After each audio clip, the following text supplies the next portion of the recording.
Mahdi ഇമാമ പ്രത്യക്ഷപ്പെട്ടാൽ 7-ാമത്തെ വർഷം ദജ്ജാൽ വരും എന്ന ഹദീസും ഉണ്ട്, 9-ാമത്തെ വർഷം ദജ്ജാൽ വരും എന്ന ഹദീസും ഉണ്ട്. നമ്മൾ ചിന്തിക്കണം, ദജ്ജാൽ എന്നാൽ ആരാണ്?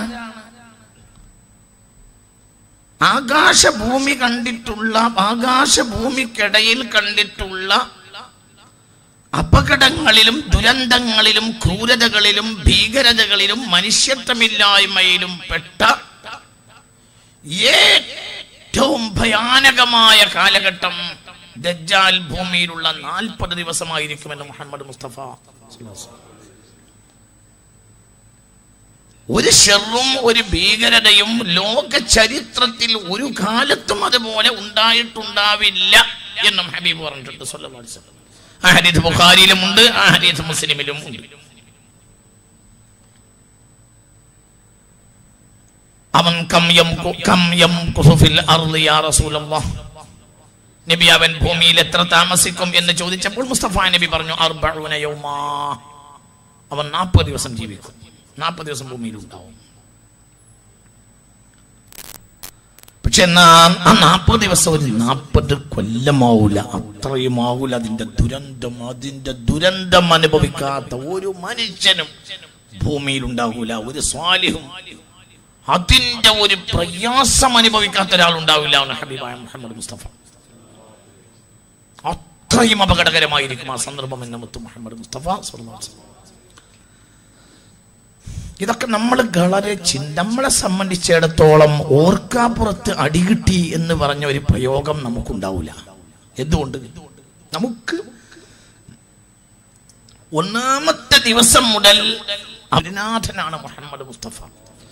ബുർദക്കാരൻ ബുർദയിൽ പറഞ്ഞില്ലേ, ബുശ്റാലനാ മഅ്ശറൽ ഇസ്ലാമി ഇന്നലനാ മിനൽ ഇനായതി റുക്നൻ ഗൈറ മുൻഹദിമി. ഒരിക്കലും പൊളിഞ്ഞു വീഴാത്ത ഒരു തൂൺ അള്ളാഹു നമുക്ക് സ്ഥാപിച്ചു തന്നിട്ടുണ്ട് മുഹമ്മദ്. ഒരു വല്ലാത്ത ഒരു തൂണാണ് മുഹമ്മദ്. നമ്മൾ മുസ്ലിമീങ്ങൾക്ക് എത്രയും സന്തോഷിക്കാവുന്ന ഒരാളാണ് മുഹമ്മദ് മുസ്തഫ സ്വല്ലല്ലാഹു അലൈഹി വസല്ലം. വല്ലാത്തൊരു തൂണാണത്, വീഴൂല. മിനൽ ഇനായതി റുക്നൻ ഗൈറ മുൻഹദിമി, വല്ലാത്തൊരു തൂണാണ് മുഹമ്മദ് മുസ്തഫ. അത് വല്ലാത്ത ഒരു ഗുരുനാഥനാണ് മുഹമ്മദ് മുസ്തഫ സ്വല്ലല്ലാഹു അലൈഹി വസല്ലം. അവിടത്തേക്ക് വസീലത്തും ഫളീലത്തും അല്ലാഹു നൽകട്ടെ, അവിടത്തേക്ക് മഖാമും മഹ്മൂദ് അല്ലാഹു നൽകട്ടെ, അവിടുത്തെ ഖിയാർ ഉമ്മത്തിൽ അല്ലാഹു ലൗഹിൽ നമ്മളെ പേരും എഴുതി വെക്കട്ടെ. അവിടുത്തെ ഉമ്മത്തിൽ ശ്രേഷ്ഠരായ ഉമ്മത്തിന്റെ കൂട്ടത്തിൽ ഈ പാപികളായ നമ്മളെ അവന്റെ ഫളിൽ കൊണ്ട് നമ്മളെ മാപ്പാക്കി നമ്മളെ പേര് മാറിക്കാടിൽ അല്ലാഹു എഴുതി തരട്ടെ. അല്ലാഹു നമുക്ക് തൗഫീഖ് നൽകട്ടെ. അപ്പോൾ നിങ്ങൾ വളരെ ഗൗരവമായി, നിങ്ങൾ വളരെ ചിന്തിക്കേണ്ടെന്നൊരു ജനങ്ങളെ, അശ്രദ്ധരായി ഇനിയുള്ള കാലഘട്ടത്തിൽ കഴിയരുത്. ഇത് വളരെ ഭയാനകമായൊരു കാലഘട്ടമാണ്. ഇതൊരു ഭയാനകമായ സമയമാണ്, സന്ദർഭമാണ്, വളരെ ഭയാനകമാണ്. ഇങ്ങനെയൊക്കെ അടയാളം കണ്ടിട്ടും എന്തിനാണ് നീ ഗാഫിലാവുക എന്നത് അവസാനത്തെ അടയാളമാണ്. അവസാനം ദജ്ജാൽ വരാനാകുമ്പോഴാണ് ക്രൂരത അധികരിക്കുക. എന്തൊരു ക്രൂരതയാണ് മനുഷ്യനെ ചെയ്തുകൊണ്ടിരിക്കുന്നത്. ഇല്ല, അങ്ങനെയുണ്ടോ ഒരു മനുഷ്യൻ? അല്ല, അങ്ങനെ ഒരു കാലമുണ്ടോ മനുഷ്യർക്ക്?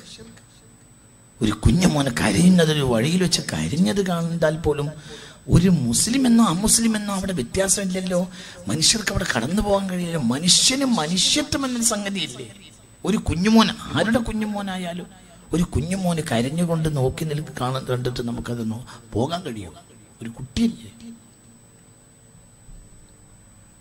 എന്ത് പറ്റിപ്പോയി മനുഷ്യന്മാരെ? ഉമ്മയുടെ അടുത്ത് കിടന്നുറങ്ങുന്ന കുട്ടിയെ വരെ തട്ടിക്കൊണ്ടുപോകുന്നു എന്നാ പറയുന്നത്. നാടാകം അതിൽ സർക്കാർ തന്നെ എഴുതി വെച്ചിട്ടുണ്ട്. ഞാൻ ഇന്ന് സെൻട്രൽ സർക്കാരിന്റെ ചെലവിൽ ഓടിക്കുന്ന വാഹനമാണല്ലോ തീവണ്ടി. കണ്ട കമ്പാർട്ട്മെന്റിൽ മുഴുവനും അത് എഴുതി വെച്ചിട്ടുണ്ട്. റഹ്മത്ത് എടുത്തു പോകുമോ? കൽബിൽ നിന്ന് റഹ്മത്ത് എടുത്തു പോകും.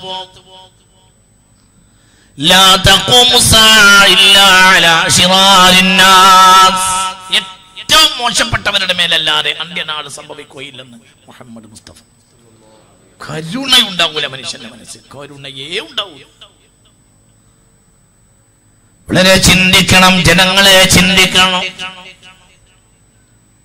കച്ചവടം ചെയ്തോളൂ, പക്ഷെ നിങ്ങൾ ഇനി കച്ചവടത്തിലാകരുത് ശ്രദ്ധ. കച്ചവടം ചെയ്തോളൂ, കച്ചവടം ചെയ്യണമല്ലോ, അല്ലാതെ ജീവിക്കണ്ടേ. അള്ളാഹു നമുക്ക് തൗഫീഖ് തരട്ടെ. പക്ഷെ സൈറൻ മുഴങ്ങാനായി എന്നറിഞ്ഞാൽ കച്ചവടത്തെക്കാൾ ശ്രദ്ധിക്കേണ്ടത് പരലോകത്തെ. ഹൽ അദുല്ലുക്കും അലാ തിജാറത്തിൻ തുൻജീകും മിൻ അദാബിൻ അലീം. വേദനാജനകമായ ശിക്ഷയിൽ നിന്ന് രക്ഷപ്പെടുത്തുന്ന കച്ചവടത്തെ പറ്റിയാണ് ആലോചിക്കുന്നത്. ഇനി കള്ളത്തരം കാണിക്കരുത്, ഇനി മൻസബിന് വേണ്ടി ഓടരുത്, ദുനിയാവിന്റെ സ്ഥാനമാനത്തിന് വേണ്ടി ഇനി ഓടരുത് മനുഷ്യ. സമയം കഴിഞ്ഞു. ദുനിയാവിന്റെ സ്ഥാനമാനങ്ങൾക്ക് വേണ്ടി ഓടിയാൽ അവന്റെ ഖൽബിന്റെ ഉള്ളിൽ നിഫാഖ് വരും, കപടത വരും. മുസ്ലിമീങ്ങൾ രണ്ട് പാർട്ടിയായി മാറുമെന്ന് മുഹമ്മദ് മുസ്തഫ. ആ സമയവും വന്നു കഴിഞ്ഞു.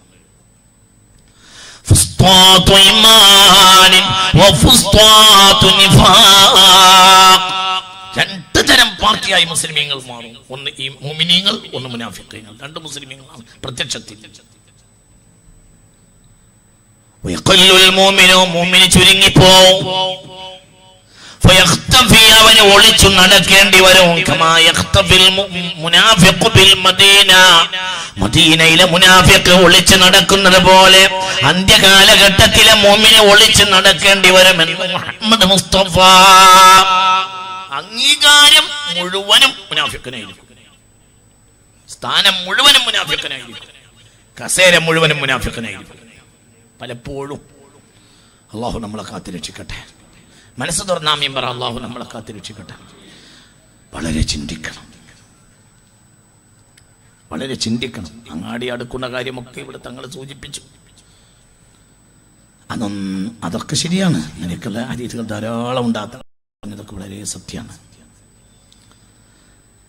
അത് അടയാളമാണ്. പക്ഷെ അങ്ങാടി അടുത്താലും അങ്ങാടി അകന്നാലും അത് മുഅ്മിനെ ബാധിക്കുന്ന കാര്യമല്ല. പക്ഷെ നിഫാഖ് മുഅ്മിനെ ബാധിക്കുന്ന കാര്യമാണ്, ശർറ് മുഅ്മിനെ ബാധിക്കുന്ന കാര്യമാണ്. നിഫാഖ് മുഅ്മിനെ ബാധിക്കുന്ന കാര്യമാണ്. റഹ്മത്ത് ഖൽബിൽ നിന്ന് എടുത്തു പോവുക എന്നത് മനുഷ്യനെ ബാധിക്കുന്ന കാര്യമാണ്.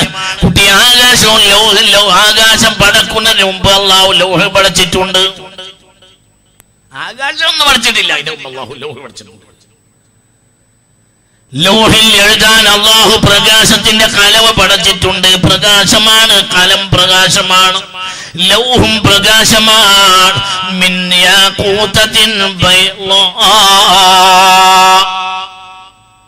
ധവളശോഭിതമായ രത്നക്കല്ലുകൾ, മനോഹരമായ വെട്ടിത്തിളങ്ങുന്ന മനോഹരമായ വൈഢൂര്യ ശോഭയുള്ള പ്രകാശമാണ് ആ മനോഹരമായ ലൗഹും കലമും എന്ന് മുഹമ്മദ് മുസ്തഫ. പ്രകാശത്തിന്റെ കലമിനെ അല്ലാഹു പ്രകാശത്തിന്റെ ലൗഹിൽ എഴുതാൻ നിയോഗിച്ചു. അപ്പോൾ കലം അല്ലാഹു നിയോഗിച്ചു. കലമേ, നീ പ്രകാശമാകുന്ന കലമേ, നീ എന്റെ പ്രകാശമാകുന്ന ലൗഹിൽ പോയി എഴുതെന്ന് പറഞ്ഞു.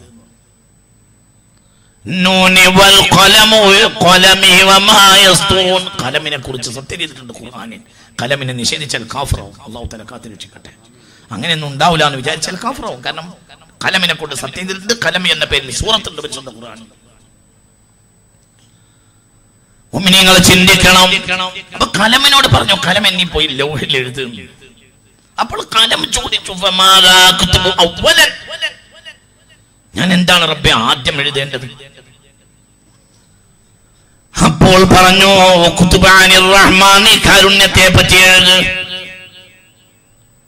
മനുഷ്യരെ തലച്ചോറുണ്ടെങ്കിൽ ചിന്തിച്ചോ, കരുണ എടുത്തു പോയാ ഭൂമി നിലനിൽക്കുകയില്ല. ലൗഹിനെ പടച്ചപ്പോൾ ആദ്യമായി കലം കൊണ്ട് ലൗഹിൽ എഴുതിയത് കാരുണ്യമെന്നാണ്.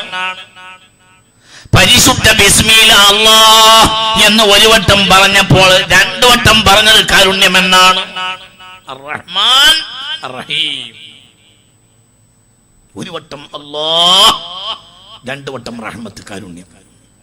ഫാത്തിഹയിൽ രണ്ടു വട്ടം അല്ലാഹ്, നാല് വട്ടം കാരുണ്യം. ബിസ്മിയിലും കാരുണ്യം, പിന്നെ രണ്ടു വട്ടം, പിന്നെ അൽഹംദുലില്ലാഹ് കഴിഞ്ഞിട്ട് വീണ്ടും രണ്ടു വട്ടം കാരുണ്യം. മനസ്സിലാവണില്ലേ പറഞ്ഞത്? പറ, മനസ്സിലാവണില്ലേ പറഞ്ഞത്? 4 തവണ പരിശുദ്ധ ഫാത്തിഹയിൽ പറഞ്ഞ വാക്കാണ്. പറ, കാരുണ്യം. 4 എന്നാൽ ഒരു രഹസ്യമാണ്. ഈ 4 എന്താണ്? ഈ 4 ഒരു രഹസ്യമാണ്. അള്ളാഹുവിന്റെ ജലാലത്തിന്റെ ഇസ്മിന്റെ അക്ഷരങ്ങൾ 4 4 ഒരു രഹസ്യമാണ്. 4 ഒരു രഹസ്യം കിടക്കുന്നുണ്ട്. അത് നമുക്ക് നാളെ പറയും, നാളെ മനസ്സിലാവും, ഇന്ന് മനസ്സിലാവില്ല. 4 രഹസ്യമാണ്. റഹ്മത്ത് എന്നത് 4 അക്ഷരമാണ്. റഹ്മത്തിന് ഫാത്തിഹയിൽ പറഞ്ഞത് 4 തവണയാണ്.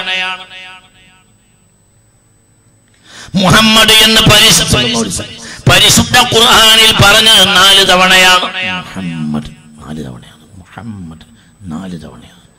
4 തവണയാണ് മുഹമ്മദ് എന്ന് ഖുർആനിൽ പറഞ്ഞത് 4 വട്ടം.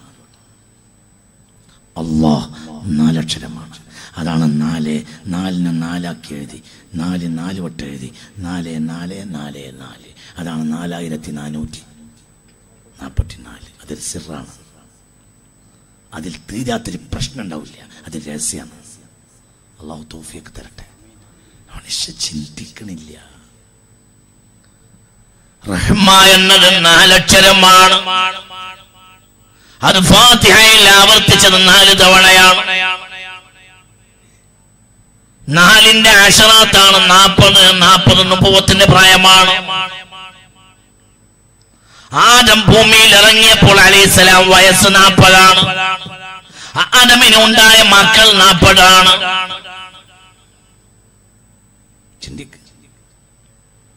മഹദി പ്രത്യക്ഷപ്പെടുമ്പോൾ വയസ്സ് 40 ആണ്. ദജ്ജാൽ ഭൂമിയിൽ ഇറങ്ങിയാൽ വിളയാടുന്ന ദിവസം 40 ആണ്. ഒരു ജുമുഅക്ക് കൂടണമെങ്കിൽ, ജുമുഅ സ്വഹീഹാകണമെങ്കിൽ, ഒരു നാട്ടിലെ നടപ്പിലാക്കണമെങ്കിൽ ആളുകളുടെ എണ്ണം 40 ആണ്. മുഅ്മിനീങ്ങൾ കൂടിയാൽ വിലായത്തിന്റെ അഹ്ലുകാരൻ ഉറപ്പായിരിക്കും 40 ഉണ്ടെങ്കിൽ. ഒരു മനുഷ്യനെ മറവ് ചെയ്താൽ ഖബറിൽ വീണ്ടും വീണ്ടും ചോദ്യം നടക്കാവുന്ന ദിവസം 40 ആണ്. 4 40 ഇതൊക്കെ വലിയ കണക്കാണ്. ആ 4 റഹ്മ എന്ന വാക്ക് ഫാത്തിഹയിൽ പറഞ്ഞത്. ഇത് ലോകത്തിന്റെ സിറാണ്. അതങ്ങോട്ട് എടുത്തു പോയാൽ ഭൂമി നിലനിൽക്കൂല. അള്ളാഹു നമ്മളെ കാത്തുരക്ഷിക്കട്ടെ. നിങ്ങളിത് നമ്മളെ ബാധിക്കുന്ന കാര്യമാണ്. നിങ്ങൾ ഉറങ്ങിയിട്ട് കേൾക്കരുത്. ഇത് ഭയാനകമായ വിഷയമാണ്. അള്ളാഹു നമ്മളെ കാത്തുരക്ഷിക്കട്ടെ. എനിക്ക് നിങ്ങളോട് ഞാൻ പറഞ്ഞില്ലേ, 2001 എന്നൊരു വർഷം ഭൂമിയിലുണ്ടാവുമെന്ന് വെച്ചാൽ എനിക്കറിയില്ല. അതെനിക്കറിയൂല. ഉണ്ടാവൂല എന്നും അറിയില്ല, ഉണ്ടാവുമെന്നും അറിയില്ല. എനിക്കതറിയില്ല. മുഅ്മിനീങ്ങളെ ചിന്തിക്കണം. നമ്മളെ വേറുള്ളവരെ പോട്ടെ കുട്ടി, നീ എന്താ ചിന്തിക്കാത്ത? നിനക്കൊരു വേദഗ്രന്ഥല്ലേ? നിനക്കൊരു നേതാവില്ലേ? മുഹമ്മദ് മുസ്തഫ. ഞാനും നീയും എങ്ങനെയാണ് അശ്രദ്ധനാകുന്നത്? എങ്ങനെ?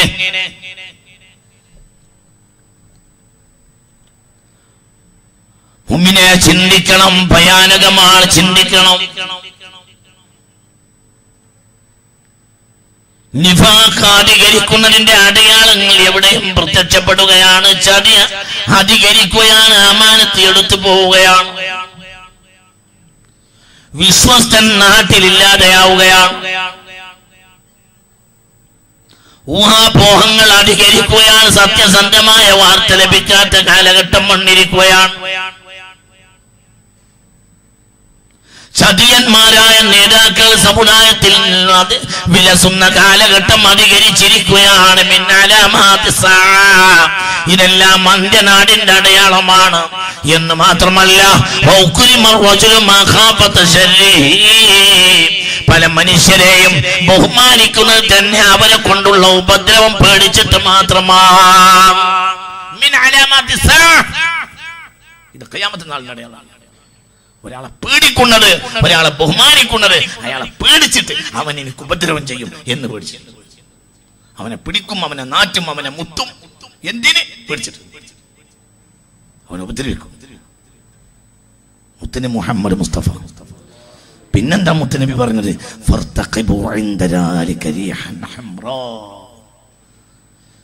ഒരു മനുഷ്യനെ പേടിച്ചിട്ട് ബഹുമാനിക്കുന്ന കാലം വന്നാൽ നിങ്ങൾ തീക്കാറ്റിനെ പ്രതീക്ഷിച്ചു കൊള്ളുക.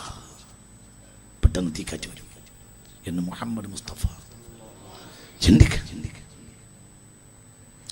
ഞാൻ ഹൗത്തയിൽ അക്രമം വരുമെന്ന് വിചാരിച്ചിട്ടില്ല. എന്തുകൊണ്ടെന്ന് പറഞ്ഞാൽ ഹൗത്തയെ റസൂലുള്ള എന്തോരം മനോഹരമായ വർണ്ണിച്ചത്. ഷാമിൽ ഒരു നാടുണ്ട്, ഹൗത്ത എന്നൊരു നാടുണ്ട്. ഇന്നത്തെ പത്രത്തിലുണ്ടല്ലോ ഹൗത്തയെ പറ്റി.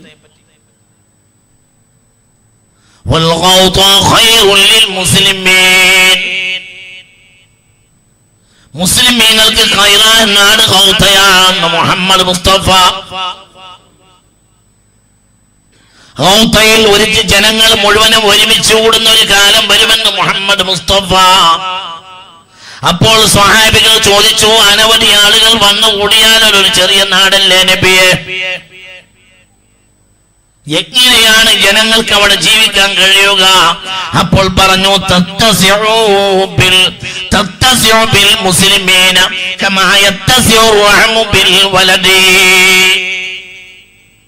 ഒരു ബീജത്തിന്റെ തുള്ളി പെണ്ണിന്റെ വയറ്റിൽ വെച്ചു. പിന്നെ ഭ്രൂണം വളരുന്നതിനനുസരിച്ച് വയറ് ഇങ്ങനെ വളർന്നു കൊടുക്കുന്നത് നിങ്ങൾ കണ്ടിട്ടില്ലേ എന്നതുപോലെ ആളുകൾ ചെന്നു കൂടുന്നതിനനുസരിച്ച് ഹൗത്ത എന്ന നാട് വികസിക്കുമെന്ന് മുഹമ്മദ് മുസ്തഫ. സുബ്ഹാനല്ലാഹ്. അങ്ങനത്തെ ഒരു കാലം വരുമെന്ന് മുഹമ്മദ് മുസ്തഫ. അതൊക്കെ അടുത്ത് വരും. സുബ്ഹാനല്ലാഹ്. ആ വരിയൊക്കെ എൻ്റെ കണ്ണിൽ ഞാൻ കാണുന്നുണ്ട്.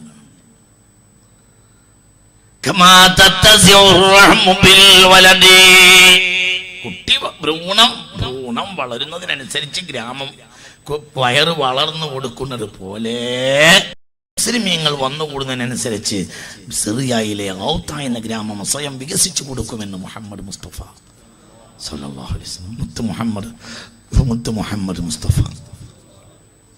ചിന്തിക്കും. ജനങ്ങളെ ഒരുങ്ങിക്കോളൂ, ഇത് നിസ്സാരമായ കാര്യമല്ല. ഇത് ഭയപ്പെടുത്താൻ വേണ്ടി പറയുന്ന കാര്യവുമല്ല. ഞാൻ ഈ ആഴ്ച ഒരു സദസ്സിലിരുന്ന് ചെറിയ ചില കാര്യങ്ങൾ പറഞ്ഞപ്പോൾ അവർ പറഞ്ഞു, നിങ്ങൾ പേടിപ്പിക്കല്ലേ ഉസ്താദേ. ഞാൻ പറഞ്ഞു, എടോ പേടിപ്പിക്കുന്നതിൻ്റെ പേടിപ്പിക്കുന്ന ആളായിട്ടല്ലേ മുഹമ്മദ് മുസ്തഫ വന്നത്? ഉറക്കെ പറ, മുത്ത് മുഹമ്മദ് മുസ്തഫ. എന്റെ ഉദാഹരണം ഏതുപോലെയാണെന്നാ മുത്തുനബി പറഞ്ഞത്? തന്റെ ഉദാഹരണം ഏതുപോലെയാണെന്നാ മുത്തുനബി പറഞ്ഞത്? എന്റെ ഉദാഹരണം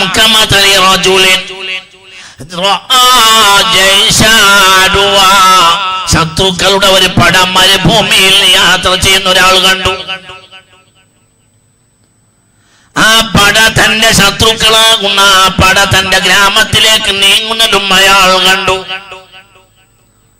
അപ്പോൾ ഈ നാട്ടുകാരോട് വലിയ കരുണയുള്ള മനുഷ്യൻ ഓടി നാട്ടിൽ വന്നു.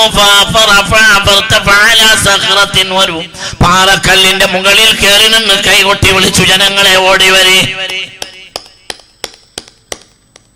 എന്നിട്ട് പറഞ്ഞു, ജനങ്ങളെ, ഞാനൊരു പടവയെ കണ്ടിരിക്കുന്നു. ആ പട പ്രഭാതത്തിന്റെ തൊട്ട് മുമ്പ് ഈ ഗ്രാമത്തിൽ കയറി വരും. അങ്ങനെയാണ് ആ പട നമ്മെ ലക്ഷ്യമാക്കി വന്നുകൊണ്ടിരിക്കുന്നത്. അതുകൊണ്ട് ജനങ്ങളെ, സീറു രാത്രി തന്നെ പുറപ്പെടുവീൻ.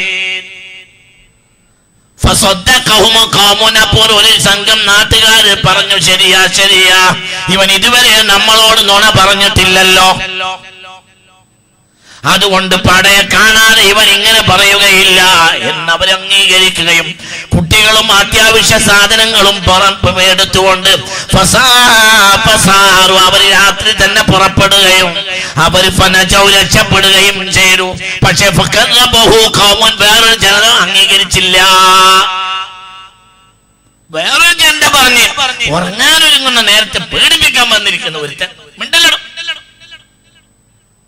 ഇവിടെ അങ്ങനെ ഒരു പടയൊന്നും പണ്ട് വന്നിട്ടില്ല.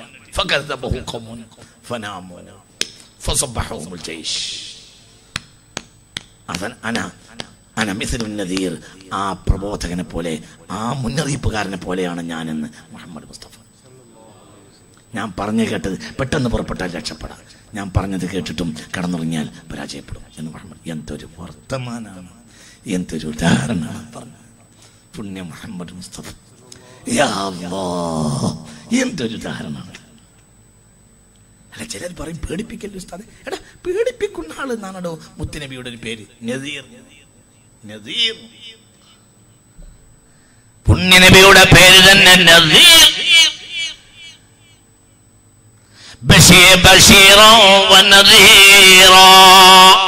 ഞാൻ പേടിപ്പിക്കാൻ വേണ്ടി വന്ന ആളെന്ന് മുഹമ്മദ് മുസ്തഫ. അപ്പോൾ തന്നെ സന്തോഷ വാർത്ത അറിയിക്കും. ആർക്ക് സന്തോഷ വാർത്ത? എൻ്റെ വാക്ക് കേട്ട് പെട്ടെന്ന് പോയാൽ അതിർത്തിയും കടന്നു പോകാൻ ഒരു പ്രശ്നം ഉണ്ടാവില്ല, കുട്ടികൾക്കും ഭാര്യക്കും ഒന്നും വരില്ല, കിട്ടിയത് കിട്ടും, അതും കൊണ്ട് വേഗം പോയിക്കും. അപ്പോൾ അവർക്ക് അതിർത്തി കടക്കാൻ നേരമുണ്ട്, സന്തോഷിക്കാം. എന്റെ വാക്ക് കേട്ടിട്ടും ആരെങ്കിലും കിടന്നുറങ്ങിയാലോ, ആരെങ്കിലും എന്റെ വാക്കിനെ കളവാക്കിയാലോ അവന്റെ മേൽ ശത്രു പ്രഭാതത്തിന് മുൻപ് എത്തിച്ചേരുകയും അവന്റെ ഭാര്യ മേലും മക്കളുടെ മേലും തോന്നിവാസം ചെയ്യുകയും അവന്റെ തലയെ ഛേദിക്കുകയും ധനം പിടിച്ചെടുക്കുകയും അവന്റെ ഭാര്യ മക്കളെ ബന്ദിയാക്കുകയും ചെയ്യുമെന്ന് പുണ്യ മുഹമ്മദ് മുസ്തഫ, മുത്തു മുഹമ്മദ് മുസ്തഫ. സത്യല്ലേ?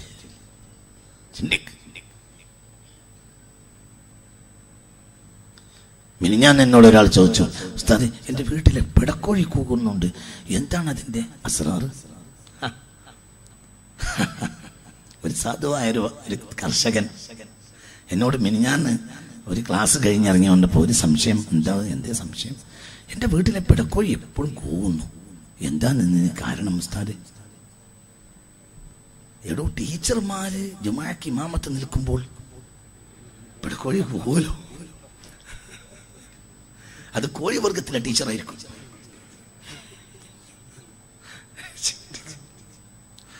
എന്തൊരു കാലം! കോഴികളുടെ കൂട്ടത്തിലുണ്ടാവുമല്ലോ ഒരു ടീച്ചർ. ചിന്തിക്ക്. എല്ലായിടത്തും പെണ്ണിനധികാരം, പെണ്ണ്. പറഞ്ഞിട്ട് കാര്യമില്ല, പറഞ്ഞവനെ എങ്ങനെങ്കിലും ഇരുത്താൻ നോക്കും, പറയാൻ പാടില്ല.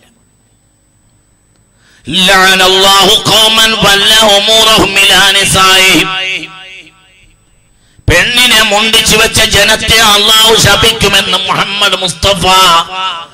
എവിടെയുണ്ട് മുസ്ലിയാരെ ഈ ഹദീസ് ബുഖാരിയിൽ ഉണ്ടടാ, ഈ ഹദീസ് മുസ്ലിമിൽ ഉണ്ടടാ, സ്വഹീഹുൽ ബുഖാരിയിൽ കിതാബുൽ ഫിതൻ എടുത്തു നോക്ക്. ഇന്ന് മുസ്ലിം സമുദായത്തിന്റെ ചില സ്റ്റേജുകളിൽ പോലും ഇതാ പെണ്ണുങ്ങൾ പ്രസംഗിക്കുന്നു. വലിയ വലിയ പോത്തിനെ പോലെ തലയും മുലയുമുള്ള പെണ്ണുങ്ങൾ പ്രസംഗിക്കുക. നാട്ടിലെ നേതാക്കന്മാർ ഉമറാക്കൾ ബാക്കിൽ അവളെ മൂട്ടിന്റെ ദുബറിന്റെ ബാക്കിൽ ഇരിക്കുക. എടാ, ഇതിനെന്ത് ദീനി എന്നാ പറയുക? മിണ്ടിയ നിങ്ങൾ തലവെട്ടുമെങ്കിൽ തലവെട്ടുന്ന പേടി റഹ്മത്തുള്ളാഹിക്കില്ല. വെട്ടണ തല ആരുടെ പേടിക്കുന്ന തലയും കൊണ്ട് നടക്കും? പുണ്യ മുഹമ്മദ് മുസ്തഫ നിന്നെ പറ്റിയല്ലേടാ പറഞ്ഞത്. അപ്പൊ പറയും മറ്റു പലരിലും അങ്ങനെ ഉണ്ടല്ലോ, നമ്മൾ ചെയ്തിട്ടില്ലെങ്കിൽ ബാക്കിൽ പോവില്ലേ? മറ്റു പലരിലും വ്യഭിചാരം ആരാധനയായി നടത്തിയ സമുദായമില്ലേ? നയ്യം തുടങ്ങിക്കോ. ആരാധനാലയങ്ങളിൽ വ്യഭിചാരം നേർച്ചയാക്കിയ സമുദായം ഇവിടെ ഉണ്ടല്ലോ, തുടങ്ങിക്കോ നയ്യ്.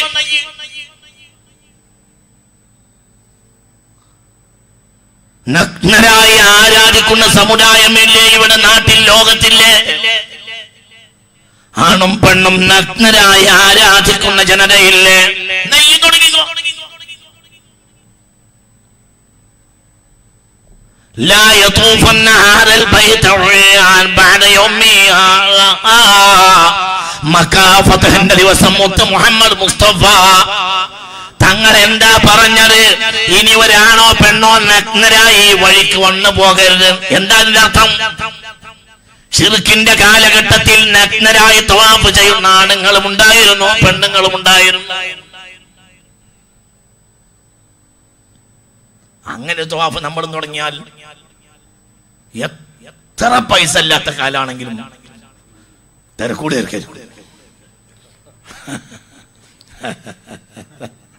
അല്ല, നീത്താക്കാത്താണ്, പൈസ ഇല്ല, നോട്ടൊക്കെ പ്രധാനമന്ത്രി പിൻവലിച്ചൊന്നും ആർക്കും പ്രശ്നം ഉണ്ടാവില്ല, ആർക്കും അവിടെ നിന്ന് പോരാൻ തോന്നൂല. അള്ളാഹു നമ്മളെ കാത്തുരക്ഷിക്കട്ടെ. അല്ല, എന്താ ഈ പറയുന്നത്? വലിയ വലിയ പോത്ത് പോലത്തെ പെണ്ണുങ്ങളും മുസ്ലിം വേദികളിൽ പ്രത്യക്ഷപ്പെട്ട് പ്രസംഗിക്കുക, ബാക്കിൽ പോത്ത് പോലെ ആളുകൾ ഇരിക്കുക, എന്നിട്ട് അവരെ നമ്മൾ മുസ്ലിം നേതൃത്വം എന്ന് വാഴ്ത്തുക. ഇതിന്റെ മാന എന്താ? മുത്തുനബി പറയുക, ലഅനല്ലാഹു ഖൗമൻ, ആ ജനതയെ അല്ലാഹു ശപിച്ചിട്ടുണ്ടെന്ന് മുത്ത് മുഹമ്മദ് മുസ്തഫ. ഹബീബല്ലേ ഇവിടെ പറയേണ്ടത്? ഇവിടെ ഒരാൾക്കും വഹിയില്ല. വഹി ഇറങ്ങിയത് അവസാനത്തെ ആൾ മുഹമ്മദ് മുസ്തഫയാണ്. ആ ആള് പറഞ്ഞ നിയമമാണ്. ആ നിയമം മാറ്റാൻ ഇവിടെ ഒരാൾക്ക് അധികാരമില്ല. അല്ലാഹു നമ്മളെ കാത്തുരക്ഷിക്കട്ടെ. മുഅ്മിനെ ചിന്തിക്കണം. MES എന്നൊരു സംഘടനയുണ്ട്, മുസ്ലിം എഡ്യൂക്കേഷൻ സൊസൈറ്റി എന്ന പേരിൽ. ഈ സംഘടന 40-40 കൊല്ലങ്ങൾക്ക് മുമ്പ് ഉണ്ടാക്കിയ സംഘടനയാണ്. ആ സംഘടനയുമായി കേരളത്തിലെ പല സയ്യിദന്മാർക്കും ഉമറാക്കൾക്കും ബന്ധമുണ്ടായിരുന്നു. പക്ഷേ കോഴിക്കോട്ടെ കുറ്റിച്ചിറയിൽ ഒരു MES പൊതുവേദിയിൽ ഒരു പെണ്ണ് പ്രസംഗിച്ചപ്പോൾ ഈ ഉമ്മത്ത് കണ്ട ഏറ്റവും മഹാനായ ഖായിദുൽ ഖൗം ബാഫഖ് തങ്ങൾ പറഞ്ഞു, ഇനി ആ സംഘടനയുമായി നമുക്ക് ബന്ധമില്ല.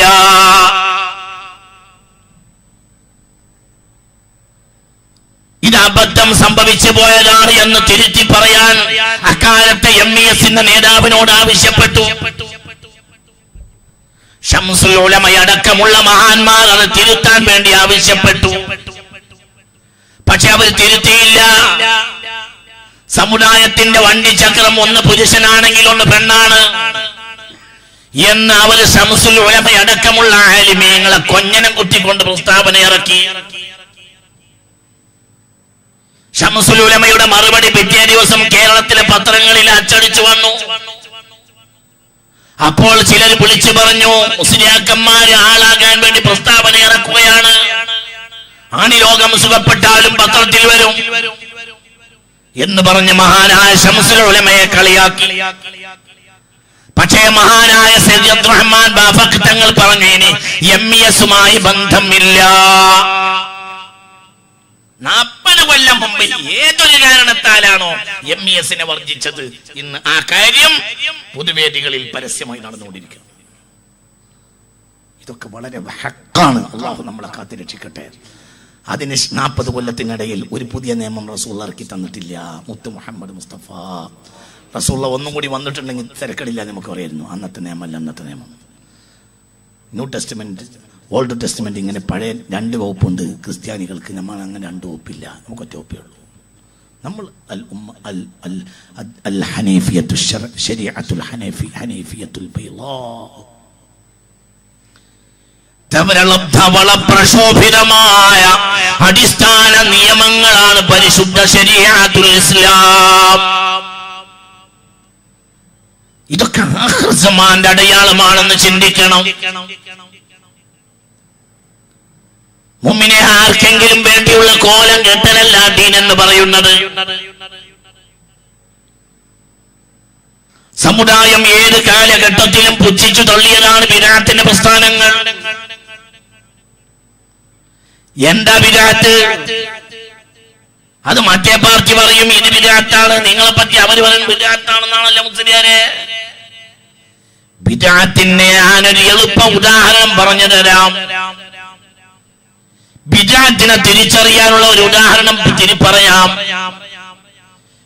ആദ്യത്തെ ബിദ്അത്ത് ഖവാരിജാണ്. ഖവാരിജിന്റെ ഏറ്റവും വലിയ കാര്യം എന്താ? അവരുടെ ഏറ്റവും വലിയ വാദം എന്താ? ഖവാരിജ് ആദ്യത്തെ പ്രധാനപ്പെട്ട വാദം എന്താ?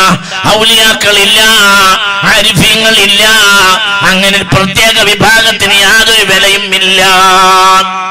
ആര് ഔലിയാക്കൾ നിശ്ചയിച്ചു അവരാ ബിദ്അത്തിനെ വെച്ച്. അല്ലാഹു നമ്മളെ കാത്തുരക്ഷിക്കട്ടെ.